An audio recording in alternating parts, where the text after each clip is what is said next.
السلام علیکم عزیز طلباء اور طالبات، امید ہے کہ آپ سب اپنے اپنے گھروں میں اللہ کے فضل و کرم سے بخیر و عافیت سے ہوں گے۔ آف لائن سیشن میں آپ کو پھر سے خیر مقدم۔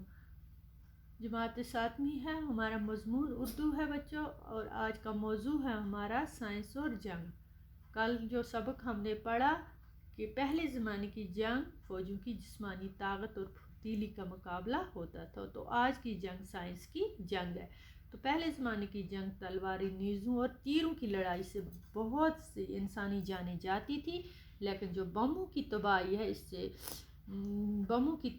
ان سے ہزاروں نہیں بلکہ لاکھوں گنا زیادہ ہے، کیونکہ اس سے زیادہ تباہی ہوتی ہے۔ دو ممالک کے درمیان یہ جنگ نہیں رہتی ہے، بلکہ بہت سے ممالک اس لپیٹ میں آتے ہیں۔ تو سائنس کی سب سے خطرناک جنگ ہے ایٹم بم، ہائیڈروجن بم اور مختلف قسم کے تباہ کن میزائل ہیں۔ زہریلی گیسیں ہوتی ہیں ان میں ایجاد ہیں۔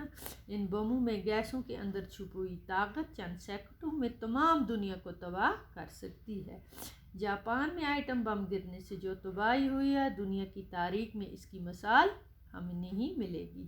لیکن جدید ایٹم اور ہائیڈروجن بم دیگر خطرناک ہتھیار پہلے کے مقابلے میں کئی گنا مہلک ہتھیار خطرناک ہیں۔ دنیا کے کئی بڑے ممالک کے پاس اس طرح کے بم ہیں۔ ہر ایک کو دوسرے کا خوف ہے بچوں، ہر ایک کو دوسرے کا خوف ہے، کیونکہ اگر اب کوئی بڑی جنگ ہوئی تو اس میں معمولی بموں کے بجائے خوفناک ہائیڈروجن بموں کا استعمال ہو سکتا ہے، جس سے تمام دنیا آگ کے نکلتے ہوئے شعلوں میں بدل جائے گی اور انسانی تہذیب اور تمدن ہمیشہ ہمیشہ کے لیے مٹ کے رہ جائے گا۔ اگر تمام دنیا نئی تباہ نہ بھی ہوئی تو اس کا ایک بڑا حصہ مٹ کر رہ جائے گا۔ لاکھوں انسان اپاہج ہو جائیں گے، بیکار ہو جائیں گے، بہت سے زہر بھرے علاقے تپتے ہوئے ریگستان بن جائیں گے، بہت سے ہرے بھرے علاقے تپتے ہوئے ریگستان بن جائیں گے۔ ایٹمی ہتھیاروں کے علاوہ ہمیں ایک بہت بڑا خطرہ یہ بھی ہے کہ جنگ کے مہلک ہتھیاروں میں بیماریوں کے جراثیم سے بھرے ہوئے بموں کا استعمال بھی شروع ہو سکتا ہے، کیونکہ بموں کے ذریعے پھیلائے گئے جراثیم پر قابو پانا ناممکن ہوگا۔ اس کے نتیجے میں جتنی فصلیں، جانور اور انسان مختلف بیماریوں کا شکار ہو سکتے ہیں، اس کا اندازہ لگانا بھی دشوار ہے۔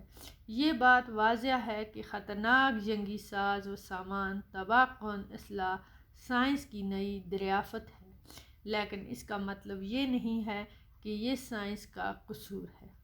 سائنس تو ہمارے لیے نئی نئی باتوں کا کھوج نکالتی ہے۔